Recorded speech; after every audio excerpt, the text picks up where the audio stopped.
आज हमारी इस खास रिपोर्ट में हम आपको गोविंद यादव नाम के युवा से मिलाने जा रहे हैं, जिसने बहुत बड़ी जिम्मेदारी अपने कंधों पर ली है। गोविंद की उम्र 21 साल है और उन्होंने अभी 12वीं की पढ़ाई पूरी की है।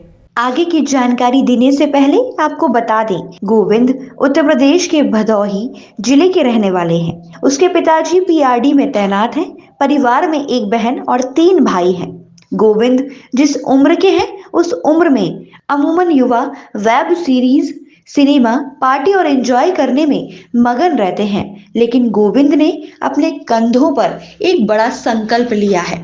पर्यावरण और जल को बचाने के लिए वह भारत भ्रमण पर निकले हैं। गोविंद अपने चारों तरफ टीवी, अखबार के जरिए देश में बढ़ते प्रदूषण की खबरें आए दिन सुनते रहते हैं। इसी से प्रेरणा लेकर गोविंद बनारस के 80 घाट से गंगा जल लेकर साइकिल से पूरे देश में पर्यावरण बचाने के संदेश देने के लिए निकले हैं।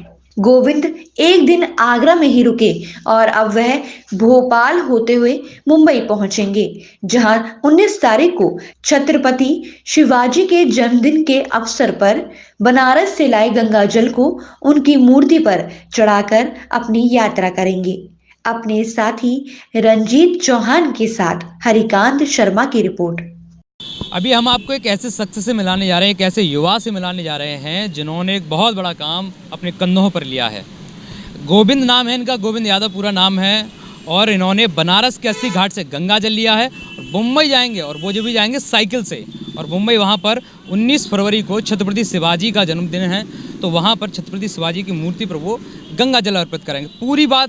पूरी जानकारी क्या है इनसे ही जान लेते हैं। तो गोविंद, क्या कहाँ के रहने वाले हैं, क्या पूरा मोटो है, क्या उद्देश्य लेकर चले थे? सबसे पहले अपना परिचय दे दीजिए एक बार। जी सर, मैं सबसे पहले आपको बता दूं, मेरा नाम गोविंद यादव है और मैं उत्तर प्रदेश के भदोही ज़िले का रहने वाला हूं। और मेरे पिताजी का नाम रामधनी यादव है, पीआरडी विभाग में है।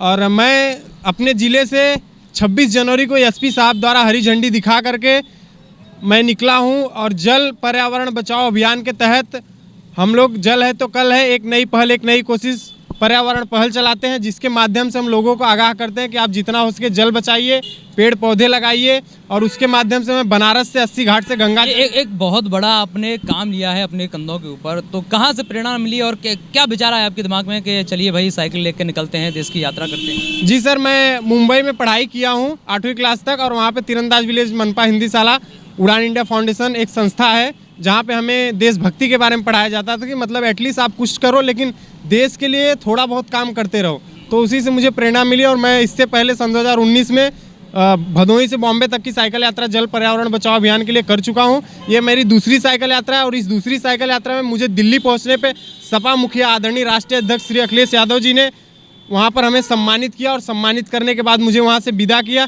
इससे पहले जब मैंने सन 2019 में साइकिल यात्रा की थी, तभी भी आदरणीय राष्ट्रीय अध्यक्ष जी ने 2 अक्टूबर गांधी जयंती सन 2019 पर पार्टी कार्यालय बुला के सम्मानित किया था। इस उम्र में अभी आपने 12th किया, जैसा आपने बताया, इस उम्र में जो युवा हैं खेल कूद में, अन्य तैयारियों में लगे रहते हैं, आपने इतना बड़ा काम लिया है, कहाँ से प्रेरणा मिली और आगे चल कर कहाँ तक पहुँचाने की कोशिश कर रहे हैं? जी सर, मैं आपको बता दूँ कि मैं ये प्रेरणा की बात रही तो मैं स्पोर्ट्स भी किया हूँ। खो खो से मैं स्टेट लेवल तक खिलाड़ी भी हूँ, और उसके पहले मैं 2 बार इंडियन आर्मी का रेस भी निकाला हूँ।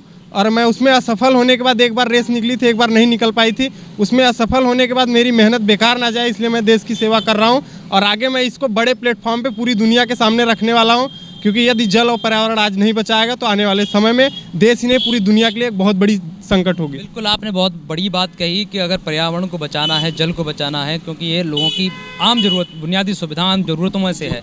तो क्या लगता है जब इन चीज़ों का दोहन होता है, पर्यावरण काफ़ी प्रदूषित होता है, पानी की वेस्टिंग होती है, तो क्या मन में ख्याल आता है? आप इतनी लंबी यात्रा कर रहे हैं और बावजूद ऐसे ऐसा होता समाज में आप देखते हैं, तो क्या कहना चाहिए? जी, हम इसमें लोगों से हम यही अपील करना चाहते हैं, जब ये सब हम देखते हैं या हम जैसे युवा या कोई भी देखता है, तो हमें ये समझ में आता है कि हमारे देश की जनता पढ़ी लिखी हो करके अब अगर वो नहीं समझ पा रही, तो निश्चित है जो हमारे देश के जो आज़ाद, जो हम सब कुछ फ्री में पाते हैं, पानी, पर्यावरण, साथ, वो सब चीज़ों का मूल्य लगाना चाहती है। और यदि सब चीज़ों का, जैसे आज पानी 20 रुपये लीटर है, आने वाले समय में यदि बॉटल में ऑक्सीजन मिलता है तो समझो उसका मूल्य लग गया, और उसका जिस दिन मूल्य लग गया उस दिन इसकी आम जनता ही शिकार होगी। गोविंद के इरादे बहुत बड़े हैं, उन्होंने इतना बड़ा काम अपने कंधों पर लिया है, तो शायद हमें भी आपको सोचने की ज़रूरत है कि जिस तरह से आगरा शहर का, आसपास के इलाकों का एयर क्वालिटी इंडेक्स जो लगातार बढ़ता जा रहा है, हवा, जल, वायु जो सब प्रदूषित होते जा रहे हैं। तो ऐसों में इतना बड़ा इन्होंने अपने कंधों पर काम लिया है, हमें भी आपको सोचने की ज़रूरत है।